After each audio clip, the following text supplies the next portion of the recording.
4, 3, 2, 1. Hello, everybody. How's everyone doing? Oh my gosh. Happy Monday. Happy Monday. And hi, Leanne and I Twist. just got the notification, so. Oh, you did? Mm-hmm. Twist, do you want me to call you by your real name? Because I enjoy calling you Twist, but I can, I'm just like, I don't know. And Sheila's here, and Chris is here, Vintage Widow, and who else we have? Sheila, and I think that's everybody who's here so far. Leanne. Oh my goodness. The cat is out of the bag. Actually, the cat is in the bin right now. The cat is in the bin. Yeah. I have a storage bin in my closet, and she's making herself comfortable. Oh, no, she heard me talking about her. Are you going to come up and say hello? You're going to join me in the chat? Dodie! Hi, girl! How are you? Is this the first time you've come in here live? I don't think I've seen Dodie before. I met Dodie, I believe, through the chats of Chateau Diaries. I think. See, I've never been very active in the chats on Chateau Diaries. I just except for the one time I did a super chat once. She says yes. And like it made me cry when they read it out loud. Oh, really? Hey, I get emotional too. You know that. You've already seen it happen. Well, I'd been having a rough time. It was shortly after I'd been in the hospital. And it's when I started buying things on YouTube for my fancy tea party that I have yet to have. But this summer, it's going to happen. And I had just said, watching them had inspired me to like plan an event for friends and loved ones. But then I bought a house. And so that all got put on hold. And I was like, I'm going to use vintage china and vintage all these things. And it was inspired by Chateau. And they read it. And it made me cry like a baby. It was one of their live chat things. And I was like laying in bed because I was still weak as a... Oh. So... Yeah, well, when you're through it, when your body's been through it, your emotions will be even more heightened. So, super heightened. Is that a uranium glass? It is. It is. Now I always forget if this is Hazel Atlas or Anchor Hawking, but it's the clover pattern because oh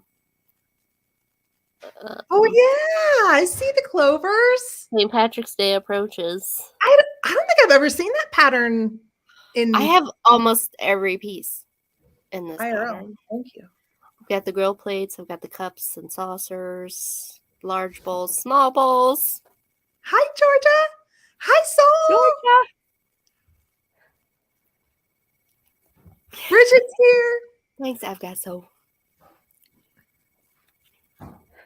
I was watching the Cadeau today. Well, were you? Yeah. I have not watched the Cadeau in so long. The Cadeau is our Chateau Diaries alternate channel where they unwrap gifts because they're so popular.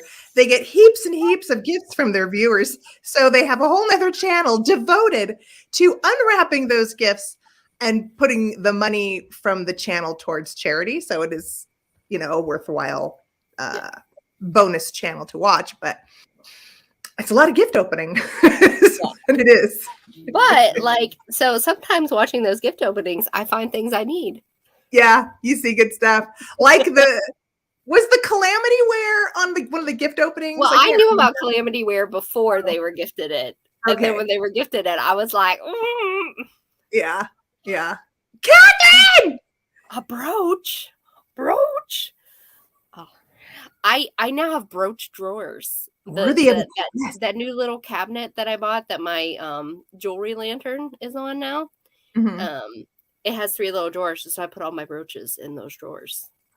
It's perfect. Awesome. Because I had to make way for all the poetry books that I bought to read in my chair. Awesome.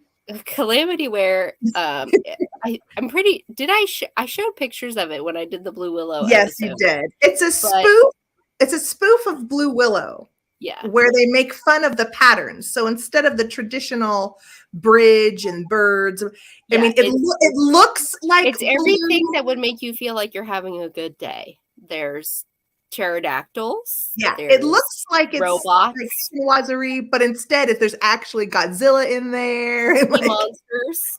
Yeah, I still really want Calamity-ware, but I would love to find it because in my Weird Finds group, people find it at thrift stores, and I'm just waiting. Yeah, waiting. Right. Yeah. If you buy it online, UFOs, yes, it's expensive. It's expensive. Buy it online, it's expensive. So if you can get it secondary market, that would be ideal. Yeah.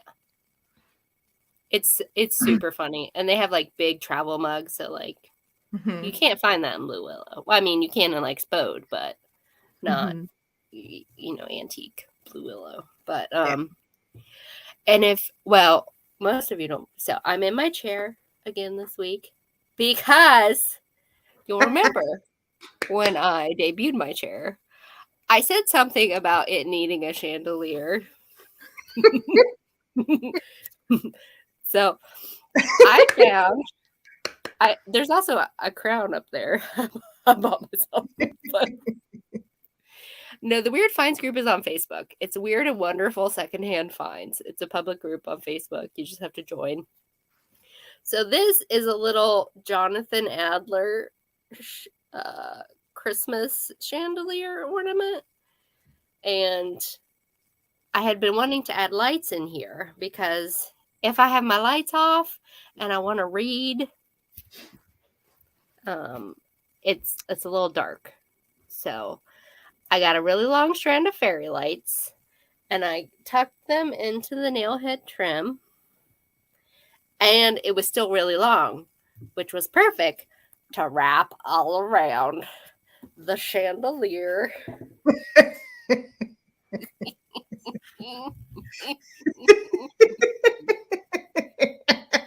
how cute she looks in there. You look so damn cute.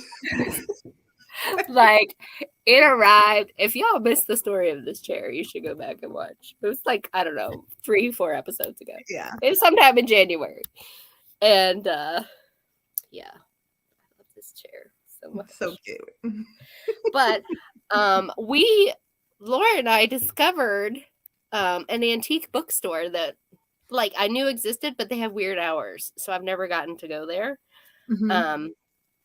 And I've been on the hunt for some antique. Yes. And it's hold my beer. Actually, it's hold my cocktail in the uranium glass. But so I found a bunch of antique books. So I've got some Burns. I've got some Elizabeth Barrett Browning. So I will be doing poetry readings in my chair in the very near future. Of course, I already had Tennyson. I have yet to find one of my favorite poems. But then a friend told me about another antique bookstore about 30 minutes away that's much bigger and has a bigger selection. So I may yet find it. But in the meantime, it's huge. And it like completely deadens the sound. So like there's great acoustics in here. I won't sing for y'all. A cup holder. Well, I have a little stand here and a little stand here, so I'm set. I do want one of those little like, little tiny tables that fold like this. Uh-huh. One of those antique tables that I could just slide so I could have it as like a little table to hold my charcuterie, while I'm reading poetry in my chair. So there's that. I got it. Okay, twist.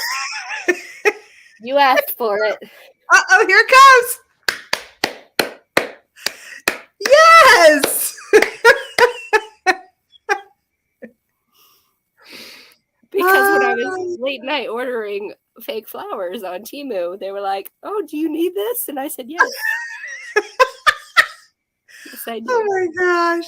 Hold it up close. Hold on. I want to see it. Hold on. Hold up the crown close so I can see the crown. Oh, it's got, okay. See, I couldn't see all the colors. Oh my goodness.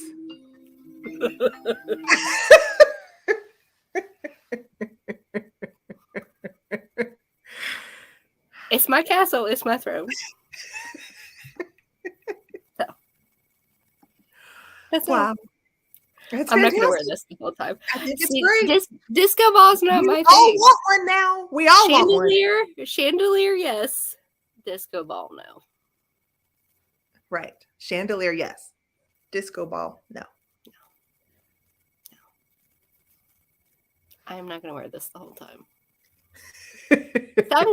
Maybe on our anniversary, maybe I'll wear it the whole time. Man, I've got nothing. No tiara, no crown. I have extra tiaras. Don't worry. I mean, I can send you one. I have to do some shopping.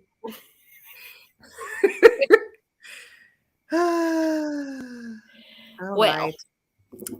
I guess we should begin. I know. Speaking of. Oh, hold on. Let me take this down. Okay. All right. St. Patrick's Day. I chose a couple St. Patrick's Day inspired tablescapes. Okay. I wish these pictures were a little brighter, but I did do one close up here. Because I loved the two different transferwares. Mm-hmm. There's I think it's a brown base, but then there's green and other colors. And then this one plate is mainly all green and it has a castle. But then I loved this green, almost marble handle looking. Sheila, we can hook you up. When you come to visit, I will get you a tiara. We will drink wine and wear tiaras. Cheers. Speaking of, what's everyone drinking? Ooh, I got some chai tonight. Ooh. Got spiced rum in that chai? Hey, babe.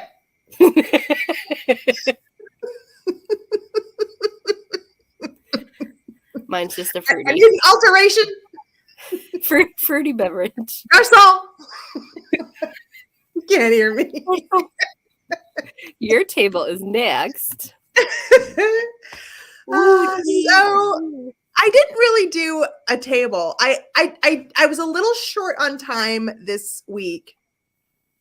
So I just found these really cute little tea photographs and I wanted to share them. I really, really like the one on the left. I actually do not have a porcelain set of a tea service, like a teapot and the creamer and the sugar that all matches.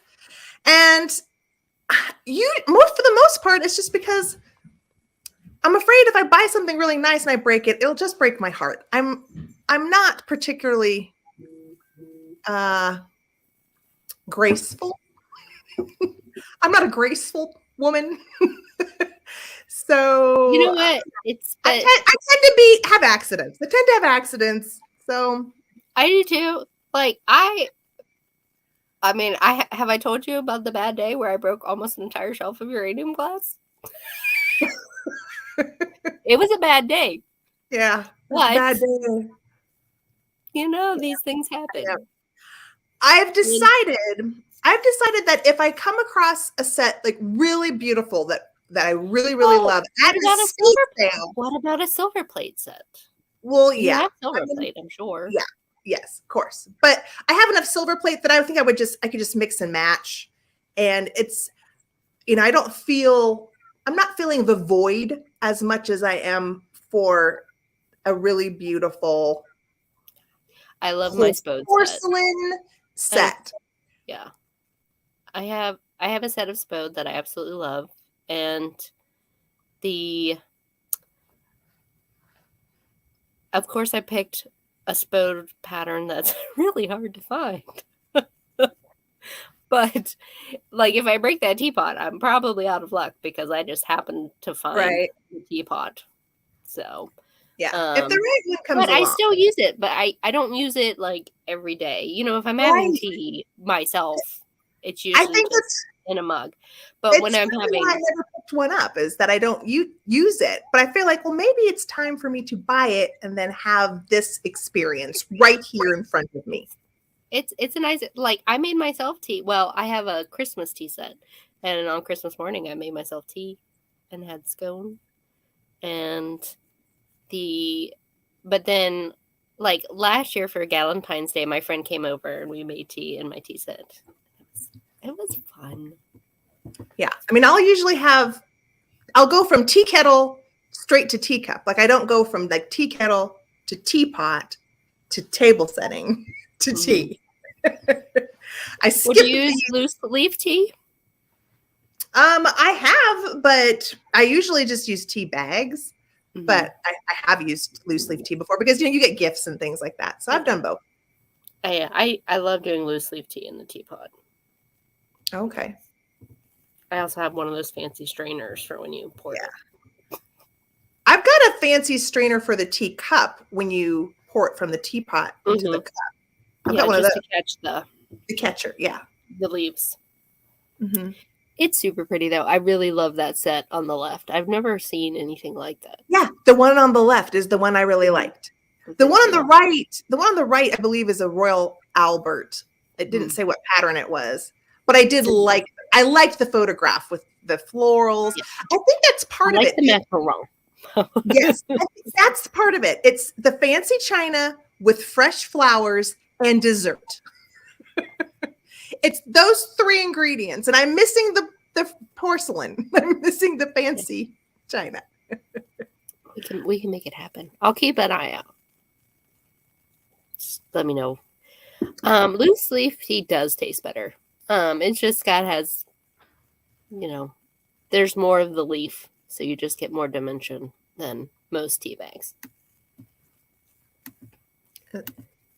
So this is the second St. Patrick's Day table, and it's super simple. You know, just some gold, some green, really pretty centerpiece. Really? But the reason I had to share this was because I saw this light fixture above the table. And I was like, I need to see more of this. So I had to hunt through this person's back catalog from Christmas so I could see the whole thing. Mm-hmm. But I was like, you could DIY this to a point because, you know, you can find random crystals pretty much any antique store. Mm-hmm. And, you know, a pretty bare bones fixture. You could just attach it with a fishing line and there you go. There you go. Modern chandelier. Or basically just add crystals to whatever you have and it levels it up. My house came with a chandelier, so I didn't have to do that. But now I want to add crystals everywhere. Yeah. Like I've always loved crystals. I have a lot of crystals. I know you sent me some. Very good. Moving on to collections. So I thought this was a fun one as we, I mean, I know it's not Easter yet, but Easter is coming early this year. And I thought, I know there's all sorts of chocolate molds, but I really like the thought of having a few chocolate molds for Easter, which is why I found some separate photos of the lamb and the bunny rabbit. I just think they're really cute. And I know they can look really cute for Christmas too. But for some reason, I'm into the more of the spring like Easter molds. But they have some cute ones. Like in this group photo, they have some amazing ones I've never seen. The elephant up there. I like that shoe. They have a dog. They've got like some sort of, it's not, I guess, a harlequin. There's a Cupid doll, I think. Just some really fun ones out there in I have in some the little world. ones that I think they can be butter molds or chocolate molds. They're little tiny ones. I got a whole big jar just because I could see those little tiny. I was like, what are those for? Mm-hmm. Now I'm going to make fancy butter. Cool. I think they're cool too, Chris. I part of it is because it's because I love metal. Michelle, like I just, the minute I see a collection of metal, I usually get drawn to it. So I do like these. These are fun. Plus, they were a functional thing then, but also pretty. So, my collection is a collection meets Rustic Reborn. So, on my Weird Finds page, they shared this. The person responsible for this shared it. And she uses this not just to showcase her lovely vintage luggage, some of which belong to her family, but this is her storage. Like the red trunk on the bottom right holds all her Christmas. And then various, like the ones at the top are things she doesn't need to, get very often, like records or various things like that. And then, let's see, isn't it so cool? And then some hold like each one has like a different craft project in it. So when she wants to work on that craft project, which this is what I do with tins in my craft room, like everything for one craft project is in a tin and then things like that. But staying on this theme, this is it on a smaller scale. You know, they turned it into dressers. Which finding all the ones the same width was hard. There was one where they like went with the offset, and so then there was like a little staggery effect, and you could use that as like little shelves for your collectibles also. And yeah, you can put your chocolate molds in a suitcase, but I would want to showcase my chocolate molds. And then shelves of various kinds. I like that. Suitcases. I like the idea of, seasonal suitcases because, when you have your various seasonal displays, then each one could have a suitcase for it all to go in. And then you just pick out the next season when you're ready to go. I like this one in the corner with the little upcycled legs. Wow, you've got a lot of fun pictures. Oh, wait. It gets better. I love this desk. I wish. The desk is cool. It's super neat. Somebody made this for someone on Etsy. This was a private sale picture from Etsy. And then on the right, there's a company that takes antique steamer and luggage trunks and turns them into bars. Like that's all they do. Which if you've ever watched Flea Market Flip, yes, this is something that happens often. It's turning a trunk. I remember that. I remember someone doing it with a bicycle. I just remember a lot of bars. Oh, so many Flea Market Flip. Well, I mean, they're in New York, Yes, small space. Yes. Yeah, you've got to come to terms with your tiny living space somehow, and it seems to be a bar cart. Yes. Can you go back to the very first one with the wall? Yes. The wall of the suitcases. It's just so perfectly built. I mean, they really had to think about. She had a master carpenter build it. So, she mapped out where everything was going to go. Yes. And then he built the cubbies to the spec of each individual piece of luggage. Yes. Okay, because it's amazing. I mean, it's really well done. It's great. Hi, Cheryl. I'm glad you're here. So, your collection. Oh yeah, I added this one. So this one I really love. My grandmother had one of these alabaster centerpieces. It's like a bowl. The little birds would be on a little metal wire, and they would just fit right into the rims. And when I saw this, I just had such nostalgia, and I loved them as a group. And now I want one. I wish I had my grandmother's. I don't know what this is might be a little more of like a personal thing, but I really was just so happy to see this photo. I was just like, oh my gosh, it's the little bird flower bowl. But I think I also love the frames behind it. Yeah, the frames are great. So pretty. Oh hey, my Kathy. goodness. Oh my God. You gotta tuck the chickens away. Did my you dog. Oh no, oh what's God, all do you hear my dog? Do you hear my dog in the kitchen? You don't? No. Is she barking? No, she's like, it sounds like she's running down the kitchen back and forth. She's got the zoomies. She's got the zoomies. Oh, your interior is next. Okay. So this one, oh my gosh. Can we put the dog outside? I can't hear it. But here's the thing. I have a hard time concentrating when there's exterior sounds, distracting sounds, like nails They look like alabaster up and down my kitchen floor.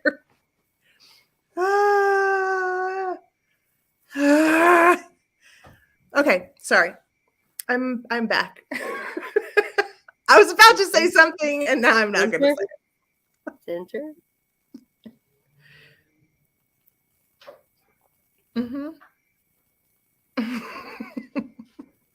Okay, I'm collecting myself.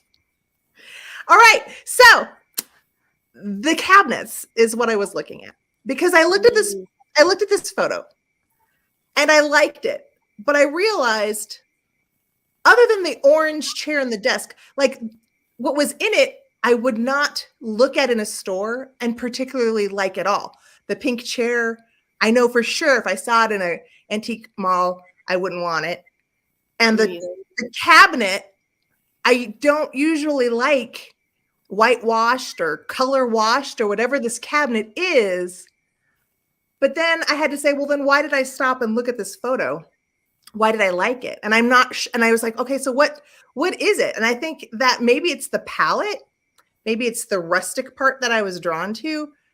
But I thought, well, maybe I should broaden my horizons instead of always. It looks like a very collected space, like somebody. Yeah.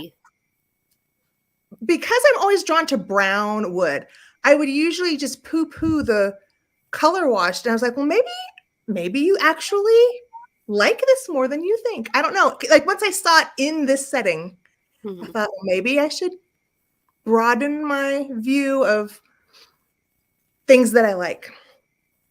So I was trying to inspire like what you like. I was trying to inspire myself and like pay attention to why I stop and look at things. Yeah. So my makes sense. It makes perfect sense. Okay. Oh, wait. Oh. Don't ask me how I group things today. Okay. Apparently. That's all right. This is obviously a little hall of mirrors, but they were small mirrors and they were very different, but it looked good. And so this is another thing. Yeah, that's another thing where I thought, I wouldn't normally do this. I wouldn't normally put a white framed picture with the circle. Most of these frames, I mean, I like the hand mirrors. I wouldn't pick the hexagonal mirror. I wouldn't pick the eye mirror. Like all of these individual, the sun mirror is one I would be like, I wouldn't pick. But together, again, it's kind of like, okay, well, maybe I don't know, broaden my horizons a little bit and be like, okay, well, maybe I don't need to poo-poo so many things. Maybe I can make it work. It gives it a little more interest. Yeah. So exactly. Sheila's taste is very different. Maybe I'm too boring. But she's been sending me lots of eBay links to stuff that I like. So, she's been looking at it. Yeah. Yeah. Hey, Karen. Okay, so my inspiring interior. This is just like maximalism Oh yeah. to the extreme. These are all taken from a book by Lorraine Kirk. She's an interior designer who's decorated for people like Mariska Hargitay and others. Oh. So let's just enjoy the overwhelming patterns and color found here. Oh yeah. I just like the fact that this is a bathroom. I love it. I love it. It's like a whole room. I mean, who doesn't want a whole room as a bathroom? I have a whole room as a bathroom. Yours is pretty big. This could be mine.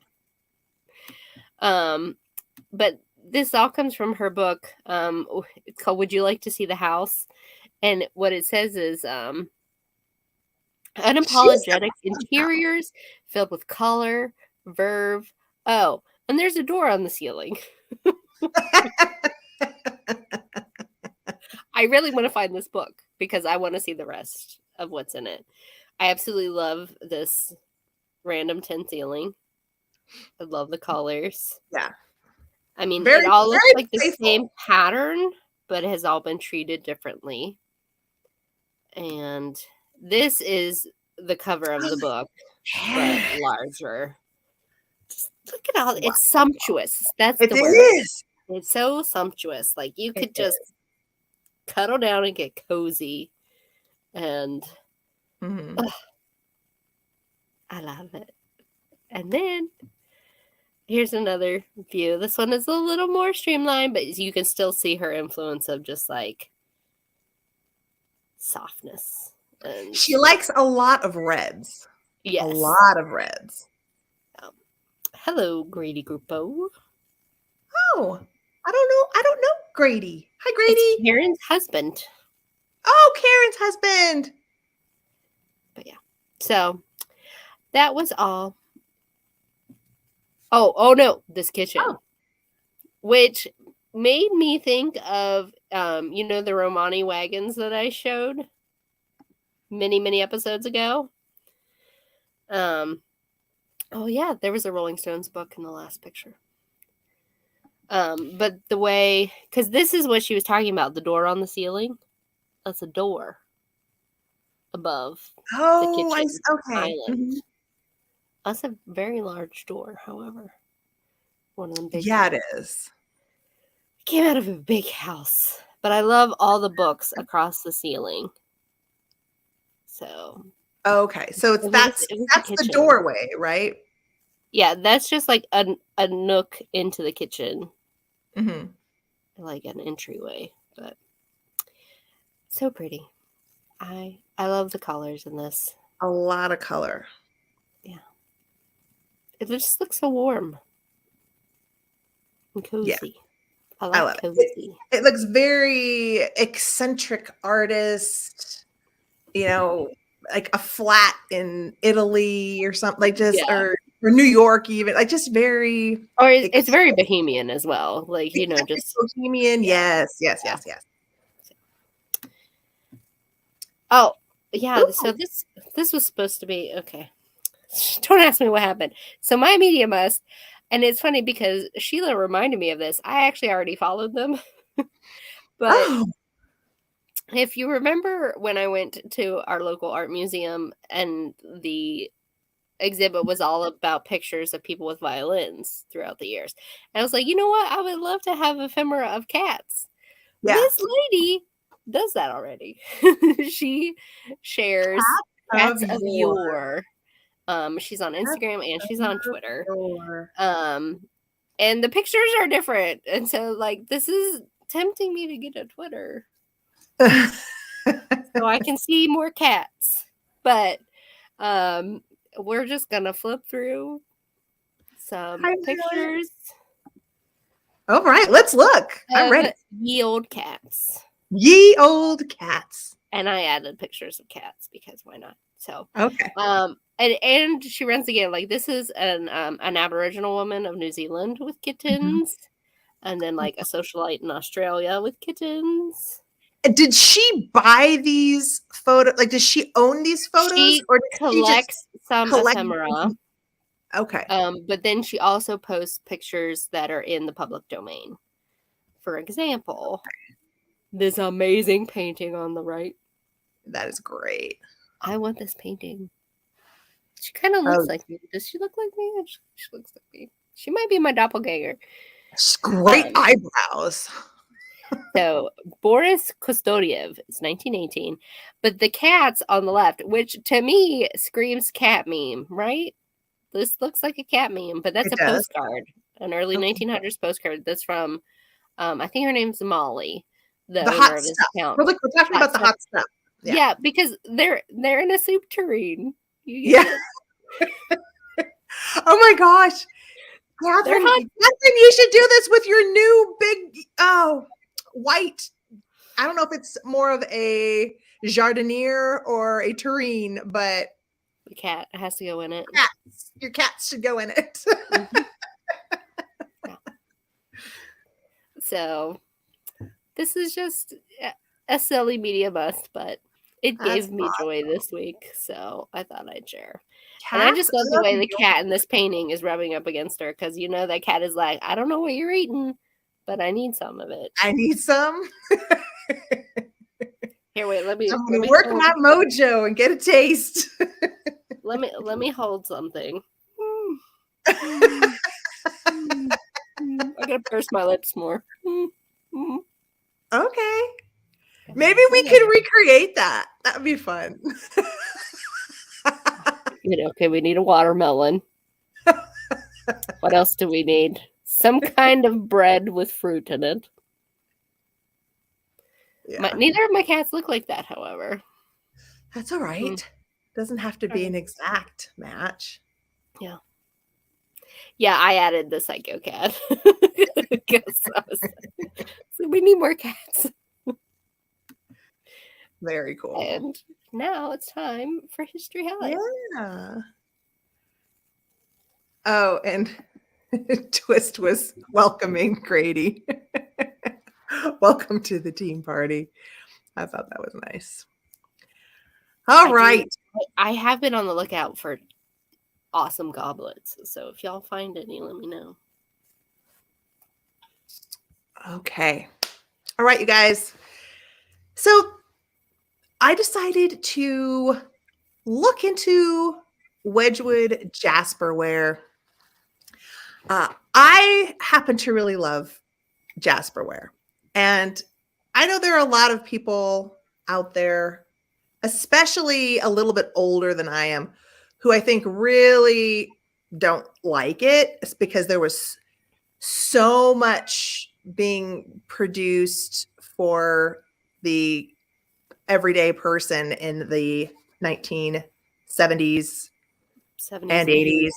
Yeah. So, and but I happen to really like that. But so this is going to be looking at a little bit of the history of Josiah Wedgwood and kind of get an idea of how this started. But we're going to look at a lot of the old pictures so that hopefully you will have more of an appreciation of some of these smaller, later items. And when you really see the history of like where it came from and some of the amazing pieces that they made in. Do you cover how they do it a little bit? Because that more of like how it's made, like or what it's made of, but not how it's made. Sorry. Okay. I mean, basically, it's pottery. So here, we'll start with tiny bit on Mr. Josiah Wedgwood. So he was born into a family of potters in Burslem, England, and was the youngest of 12 children and showed early promise as a potter until smallpox left him unable to operate the potter's wheel. So he had to turn his interest and energies into design and experimentation. And it was that instinct to find new ways of doing things that really led to his success. He founded his ceramics company in 1759, and he did embrace the innovations of industrialization. By the 1770s, his factory was the most successful pottery in England. And today he is seen as a visionary who transformed pottery from a cottage craft into an international industry. Is Burslem in Staffordshire? It's a parish. I remember reading that it's a parish, so it's possible it could be. I don't really know those details. I just know it's the parish of Burslem. So where did I go after this? Okay. So before we go to Jasperware, I'm going to quickly touch on two things that you should kind of know about him before Jasperware. The first of which is his creamware. So creamware existed in England long before Wedgwood, but the clays were coarse and yellow. His creamware was beautiful, tough, inexpensive, and anybody could buy it. It was so elegant that Queen Charlotte had to have 900 pieces for herself. And so that is how his Wedgwood creamware became known as Queensware. And Queensware is still made today by the Wedgwood Company. So the Queen's creamware, Queensware, that started in 1766. The example of the photo is a piece from 1800. But he made a lot of different designs in creamware. Now, the other thing I wanted you to know about, other than Queensware, was black basalt. And this was a couple years later. After tweaking the formula for the couple years, he perfected a black basalt stoneware of super fine texture and such extreme hardness that it could be cut and polished on a lathe like metal. So these are the two main things you want to know. And the black basalt, although I did not read it, I'm thinking that the formula for the black basalt probably was like a precursor to the Jasperware. I love black Jasperware. I don't find it often. Yeah. So it's technically black basalt because the Jasperware, you'll see in a second, it was formulated so that it could be colored. Okay, so really quick, what inspired Wedgwood Jasperware? By the mid-18th century, Britain was gripped by neoclassical fever that was in large part sparked by the archaeological excavation of the buried Roman cities of Herculaneum and Pompeii, which began in 1738. So this renewed interest in the classical style. They're still excavating Pompeii. Just keep that in mind. No, it's been a long time. They're still finding stuff. So it was a big volcano. Yeah. So we've got the classical style of Rome and Greece. The renewed interest is called neoclassicism, and it did influence the paintings and decorative arts that were being produced at this time. And in 1774, so this is after the black basalt, Josiah Wedgwood desired to create colored stoneware that looked like these ancient classical artifacts. When he perfected his formula for a hard, fine-grained stoneware, so very similar, once he, I think, formulated the hardness of the basalt, I think he used some of that information and experimented with the Jasperware formula. So once he formulated that it could be stained in the colors, he named it Jasperware to associate his stoneware with the hardness of jasper. So because jasper is known as a really hard stone, this is really hard stone. And that's the thing is it's really what made his stoneware stand out is the fine grain. So it's pretty non-porous, and it was really, really like hard and strong. Known for its unglazed matte biscuit finish, he had these pieces decorated with applied figures and motifs inspired by classical art in a contrasting color, and it was a huge success. So that is kind of how the signature Jasperware look came about. And he is definitely accredited to coming up with this Jasperware formula and idea. But after that, it was so popular. Of course, I mean, there were potters all over Stoke-on-Trent. So everybody's copying each other and things like that. So you will find, you know, just a little bit after when he started in 1774, there is a lot of jasperware made by other companies.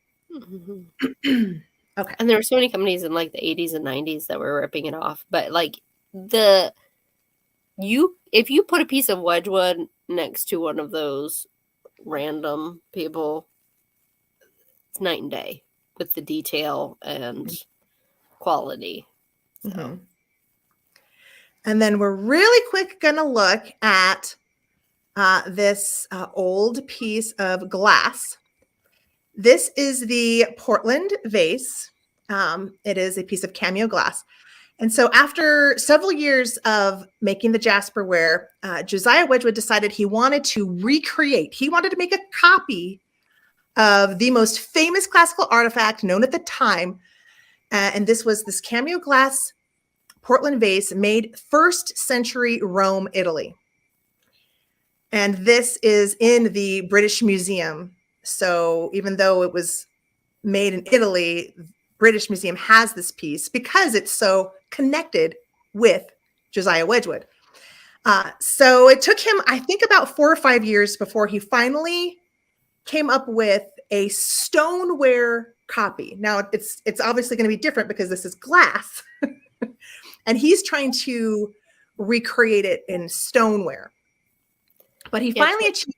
That's what he named it after. He named it after that very hard stone. Jasper. Yeah.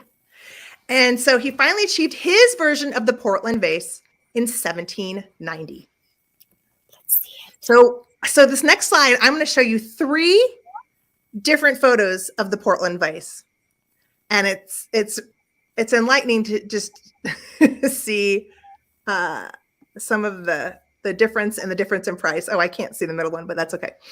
So this one on the left, this one is a first edition. You can see 1793. This is one of the very first editions of the Portland vase, and it's actually for sale on First Dibs for $228,000. That is a museum piece right there. And then, so we've got like different eras here. So then we go to 1880, and then there's this version for 40,000. For 40,000. And then in the 70s, you have another version. So they've been making the Portland vase since it started. And this one is $500. And I was trying to look at it and see if I noticed some differences between the first edition and the 1970s vintage edition. And what I noticed, I don't know if you guys can see it. There's like enough, but what I noticed was in the leaves of the trees, you can compare the two. And what I noticed was there is more of a translucency. So I think thinner applications of the relief compared to the 1970s, which looks much more like an equal thickness. There is no variation in the relief applied onto the leaves. And the one in the middle is literally like in the middle. Kind of in the middle. Two. Yeah. That's what I thought too. Because but like a lot the detail the on the guy's chest on the left, like you can see like all his muscles, but as you go towards the right, like they're still there, but they ain't cut like right. And if I remember, the Portland vase, I believe, was the first ones were black, but this blue color, I guess they call this darker blue is not a Wedgwood blue. That's called a Portland blue. Now, I will say, you guys, I did not go over the colors of Wedgwood. Like I said, I was kind of going more for more of a museum experience here on this little highlight. But while I'm thinking about it, I did, in the description of this video, link another video done on Wedgwood by Soulnate on the Trusty Huckster Mercantile YouTube channel. So if you would like to watch a longer, more in-depth looking at from antique through to like current day even of Wedgwood pieces, because I mean, Wedgwood has been, like they said, it was like the top producer. They've been cranking out pottery for over the past 200 years, and they have a lot of, of stuff that you could look at in their archives of what's out there in the world. Okay. So there's a storm happening here. So if I disappear, okay, it's the weather. To check. Oh, okay. Oh, okay. All right. So really quick, I did a quick photo of the kind of things that normally we would see in most of our antique stores. Some of the, really cute bowls, biscuit jars, cups, teapots, things like that. Also the little Christmas ornaments, very, very cute, beautiful, collectible, affordable. And I thought I would show this really pretty one on the right, because it shows how you can combine neoclassical even with modern, and it can still look really, really nice. So you don't have to be a traditionalist to enjoy Wedgwood Jasperware, or even the neoclassical style. I have a piece on my mantle right now. Yes. So now that I have touched on that, we're going to look at antique examples of Wedgwood, like some really pretty. This is where Heather gives us dreams of things we can't. No, but it's what I enjoy. And you know why? It's because I love going to museums. And so this is like, I do too. Yeah. This is like your little tiny walk through a museum. This is, we're not expecting to buy this stuff, but sometimes it's really pretty to go to a museum and see all of it, and, just gain an appreciation of where the company, came from, and how those little trinket boxes that we buy, where that started from. So, these porcelain urns, stunningly beautiful, gorgeous, gorgeous, gorgeous. And so here on the right is the Sacred to Bacchus wine ewer. And it is there is a brother-sister piece here on the left, where you can see it's sacred to Neptune. And I zoomed in so you could kind of see the difference. So Bacchus is the god of merriment, wine, partying. And you can see he's a fawn. He's like a fawn. So he has like that goat legs. Mm-hmm. And you can see he's holding the horns of a goat head. And then the Neptune he's got that like fishtail bottom, and then he's holding on to the tails of the fish. Yeah. And so basically what these are is classical dolphins. Yeah. Yeah. And so what these are is it's a water and wine set.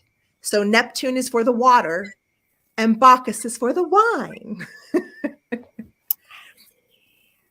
I think they're wonderful. They're pretty neat. Michelle's like, neat. That's a little odd. A little odd. I own it though. Why not? The detail's stunning. Right. Yeah. These are pieces that you can find. I'm sure if you hunted and you wanted to pay up, these are pieces that you can find out there, from the 18th century and 19th century. But most of us probably wouldn't be. But it's nice to know they exist, and see how they've evolved. Mm-hmm. It would look great in your wine cellar. Right. We could drink wine from it. So here, another beautiful example of just the body, the shape, the applied stoneware around the handles. And then, of course, you've got a relief scene. You have, it's two-sided. So each one is, I believe, the same. It's a pair, and they each have two different Sides. Yeah. Sides. So one side is Venus in her chariot drawn by swans, and the other shows Venus's swans being cared for by cupids. And a lot of, like with the Portland Vase, a lot of his pieces were influenced and inspired by other classical pieces, older pieces from the more like ancient classical period, or just other paintings and even things like that. And these are from the Met collection.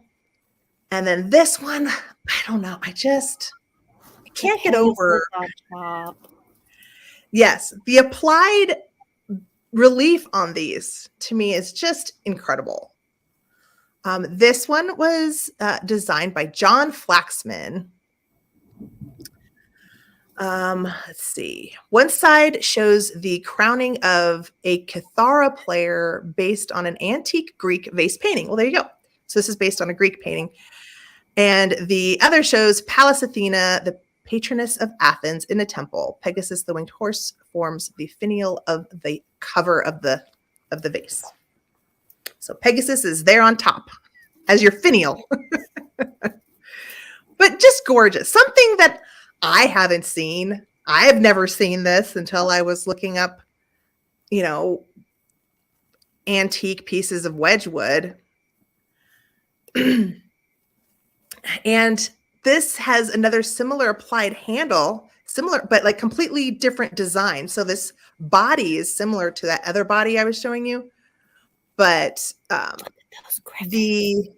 yeah, I know. The green one, I really liked the little, it's like Cupid scene. And then this little checkered pattern is in the Wedgwood world known as diceware, because they kind of, I guess, reminded people of little dice, just so you know. This one on the right, I found again on First Dibs. And if you want it, it's $15,000. Why do I have such expensive tastes? But I just, again, wanted to share some of the details, like that most of us haven't seen pieces of Wedgwood like this before. Okay. And then again, some more. These are a little bit later. These are getting into some of like the mid 1800s, mid 19th century, more into Victorian. I loved the cheese dome, and the cheese dome has holes on the top and on the side. If you see this close up, so your cheese can breathe. Yeah, so your cheese can breathe, but you can see they did it so that looks like a little flower. And it's just those beautiful details, just exquisite relief. I mean, the amount of work, where they applied each of these details onto the jasperware and then fired it. Just stunning. So what do you think that on the left is for? On the left, I'm not sure if it's some sort of incense burner or maybe just a storage vessel, but I'm not sure.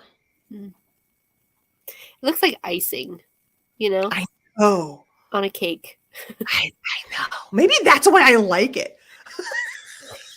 I like it. It appeals to my love of dessert.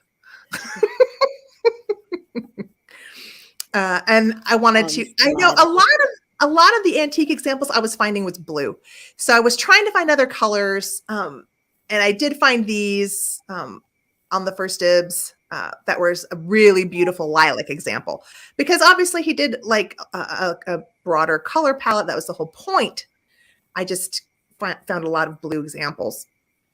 Now, when you get into the 20th century, which I'm not showing you pretty much any 20th century examples, but when you get into that, if you ever want to, watch the link or just do a research on your own, they have some really interesting colorways. A lot of interesting colors. So these is some examples of tricolor jasperware from the 19th century. So the tricolor wasn't just recent. The tricolor did exist all through the 19th century. And you just see some biscuit jars and a vase here, but Now these, On the right, it looks like a champagne bucket to me. I know. I was thinking it might be a small cache pot, but maybe it's a bucket. I'm not sure. But I was able to find some other colorway. Like I found some of the yellow. Yeah, the which yellow and the black is stunning. I think it's called Primrose. There's a lot of colorways. I mean, and when it comes to the tricolor, there's a lot. And when you get into the 20th century, there's some like almost turquoisey blue and purple and just all sorts of colors. But I wanted to get into this. I know it's already 6 o'clock. So really quick, I wanted to talk about portrait medallions because it is something he did a lot of as well. So most of the work we're looking at is like kind of during his lifetime. This little portrait medallion is one of a handful that he did of key players during the French Revolution. And this particular one was a diplomat, writer, politician named Gabriel de Riquetti Honoré, Comte de Mirabeau. Favored a constitutional monarchy similar to that of Great Britain, and he unsuccessfully conducted secret negotiations with the French monarchy in an effort to reconcile it with the revolution. Wedgwood produced similar medallions intended for mounting on snuff boxes and aimed at both royalists and supporters of the revolution. So he definitely was. He branched out in all sorts of areas. I want to know, did this Mirabeau guy get to keep his head? I don't know. I do not know that. But I wanted to touch on the historical portrait medallions as well as this one portrait medallion, which is very famous. This was the anti-slavery medallion. And this is an image by William Hackworth, who was one of the modelers for Wedgwood from 1769 to 1832. And these medallions were not sold commercially. They were never listed in the Wedgwood catalog. They were made for distribution to supporters of the anti-slavery movement led by Wilberforce, of which Wedgwood was a leading member. Both men and women used or wore them to publicize the campaign and signal their support for the abolitionist cause. Wedgwood is popularly credited as the originator of the motto on the medallion. So I don't know if you can see it. And this is one of the original ones. So this is what it looked like. It says around on the arch, it says, "Am I not a man and a brother?" And I guess a lot of people credit him for it, but it's saying that there's evidence to suggest that the phrase was first employed in 1778 by Reverend Dr. Peter Peckard, who used it as the title of an abolitionist pamphlet supplied to the national legislator. So, and this image was recreated in the 20th century. You can find it on plates. There's a lot of collectibles in the 20th century. But this, it originated, if you see this like on a plate or something, this originated as a portrait medallion that was given out for free for supporters. So just Mirabeau died of natural causes. Okay. He was not a victim of the guillotine.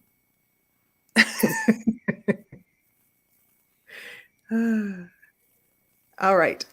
Medallion modeled by William Hackworth. Oh, this is another one by William Hackworth. And I just thought it was beautiful. Something you probably won't see. This is in the Metropolitan Museum of Art. It's two maidens aiming their bows at a statue of Diana. And it's great. I thought it was just so beautiful. And yeah, this is another example of tricolor. And then some pretty perfume bottles. These are 18th century Wedgwood perfume bottles. Can you believe that? Look at the chariot up at the top. Like, look how amazing. I mean, all of it's almost translucent. Like, wow. They're gorgeous. Now, this is the kind of thing I could be sucked into wanting to buy.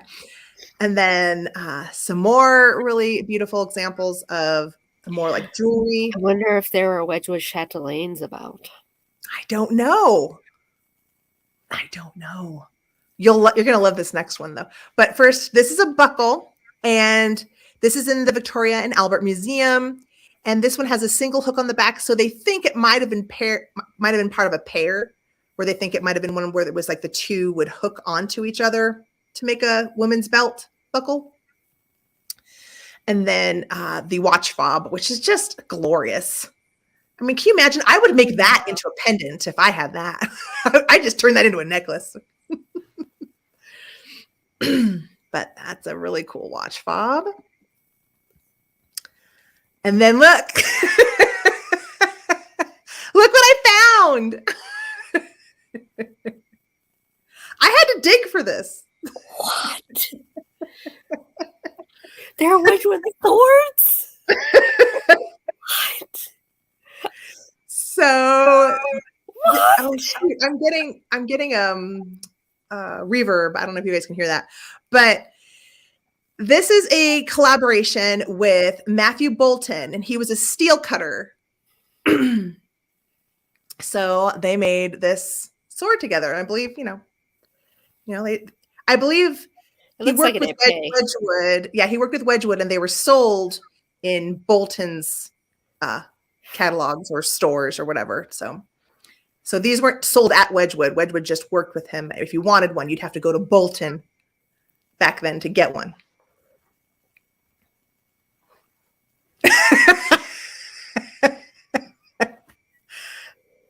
Yeah, I thought you'd like it. Makes me want to dust up on my fencing skills. Wow. Yeah. I know. That's pretty cool. I love that they're ladies on the handle. Mm-hmm. Yeah. And now that was the thing. We're rounding the corner here. I just have 3 more slides to go, and we're just going to look at some Egyptian style. So beyond neoclassicism, there was an interest in Egyptian motifs in the late 18th century, 100 years before what is commonly known as the Egyptian revival period, when it happened in the late Victorian era. But so there is some Wedgwood jasperware that has Egyptian style and influence. And so I grabbed a few pieces to show you. So I really like, now technically this is, I guess, is not jasperware. This is the black basalt of the Sphinxes from 1785. I love that darker, like rust with the black on it. Terracotta color. Yeah. And then this is another one of those vessels that I'm not sure what it is. I don't know. But and then this is circa 1800. I mean, these are old. This is a teapot and a sugar bowl. You've got Horus there. Yeah. Oh, what's the alligator god's name? I don't know. Do you know? I don't know. Oh, yeah. If you asked me in 6th grade, I'd know all about it. Yeah. I did my social studies fair project. Did you? Did you do the science fair project? Social studies fair. Oh, social studies fair. I even made tiny canopic jars. Oh, that's the last slide. That's the last slide. We are going to end on one of the famous jasperware canopic jar. He did make canopic jars in other pottery that wasn't jasperware with the relief. But this is the one in the blue is the one from 1870. And that is in the Victoria and Albert Museum.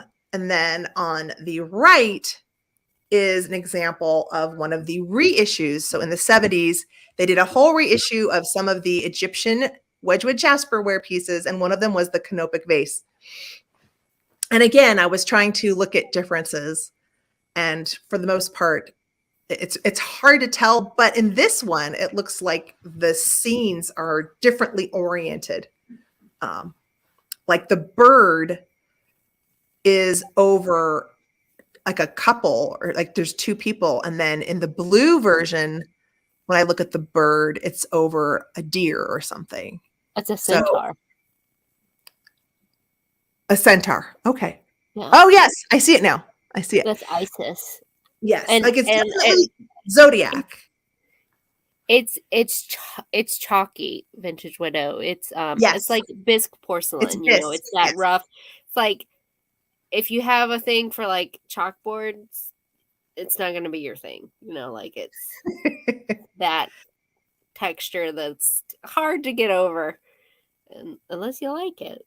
I like it. And the crocodile god's name is Sobek, in case you were wondering. Sobek. Okay. Sobek. Thank you. Well, this was my last slide. I just wanted to show you that there was some Egyptian stuff too. And so we're done with our tiny museum tour, you guys. That was fun. Thanks for staying late. I know we went over the hour, but that's all right. I have to show you the favorite things because yes, one of them I picked up solely because of you. I'll show you. These are going to be added to my Fancy Lady gallery wall. So first of all, there's this lady. This is a Limoges plate. So Darceau, and it came from it's Les Femmes du Siècle. So it's Women of the Century, and she's from 1915. Her name is Edith. I think I've seen these before somewhere. Edith La Femme Pratique. So she's the practical lady. She's from 1915. You can see the World War I imagery in the background. Like there's a I see an ambulance, and there's a chateau, and there's planes in the background. But she's dressed practically. All right, and then you have to make me bigger so you can see this lady. Okay, I just spilled a little of my tea, so I'm trying to grab some packing paper. It'll be fine. Okay, I'm making you big. Here we go. There we go.